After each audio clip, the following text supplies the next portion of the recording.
একটি আদর্শ মসজিদের জন্য সর্বপ্রথম যে বিষয়টি থাকতে হবে তা হবে যে মসজিদ হবে তাওহীদ চর্চার কেন্দ্রবিন্দু।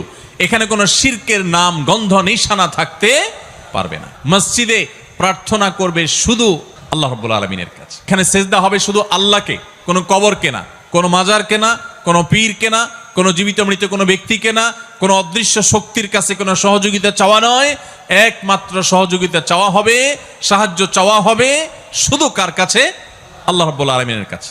তাহলে সে মসজিদ হবে আদর্শ মসজিদ, সে মসজিদ হবে নবী সাল্লাল্লাহু আলাইহি সাল্লামের দেওয়া তার রূপরেখাওয়ালা মসজিদ। দ্বিতীয়ত, একটি আদর্শ মসজিদের জন্য যে বিষয়টি খুব গুরুত্বপূর্ণ তা হলো মসজিদে সুন্নাতে রাসূলের চর্চা হবে, কোনো বিদআতের চর্চা হবে না। সুন্নাত প্রতিষ্ঠা হবে মসজিদের মূল কাজ।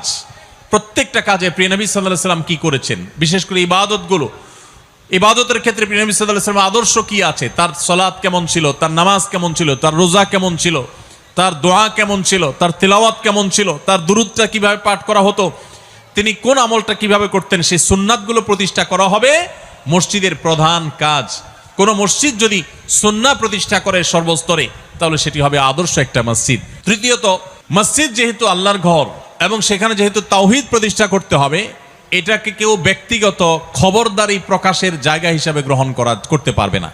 অনেক মসজিদ আছে যে মসজিদগুলো মসজিদের কমিটি, মসজিদের কর্তৃপক্ষ, মোতাওয়াল্লি, সভাপতি, সেক্রেটারি অথবা বিভিন্ন ব্যক্তিবর্গ তারা তাদের ক্ষমতা জাহিরের একটা কেন্দ্র হিসেবে মনে করেন। তারা মনে করেন যে তাদের খবরদারি জাহিরের একটা বড় জায়গা হলো মসজিদ।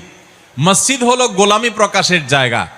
আল্লাহর ঘরে এসেও যদি কেউ নিজের কর্তৃত্ব আর সর্দারি আর মাতবরি জাহির করতে চায়, তো এর চাইতে বড় অহংকারী আর পাপিষ্ঠ এবং কপাল পোড়া হতভাগা আরেকজন হতে পারে না। মসজিদের দায়িত্ব বুঝে নিলে বা মসজিদ পরিচালনা করার দায়িত্ব পেলেই যে আপনি আল্লাহর প্রিয় পাত্র হয়ে গেছেন, এত সহজ হিসেব নিকেশ করার কোনো সুযোগ। এই জন্য আদর্শ মসজিদের জন্য এই জিনিসটা খুবই জরুরি যে মসজিদ কর্তৃপক্ষ ইমাম সাহেবকে, খতিব সাহেবকে বলবেন পরিষ্কারভাবে যে আপনি কোরআন এবং হাদিসের আলোকে আমাদের মসজিদকে আপনি আলোকিত করবেন, আবাদ করবেন।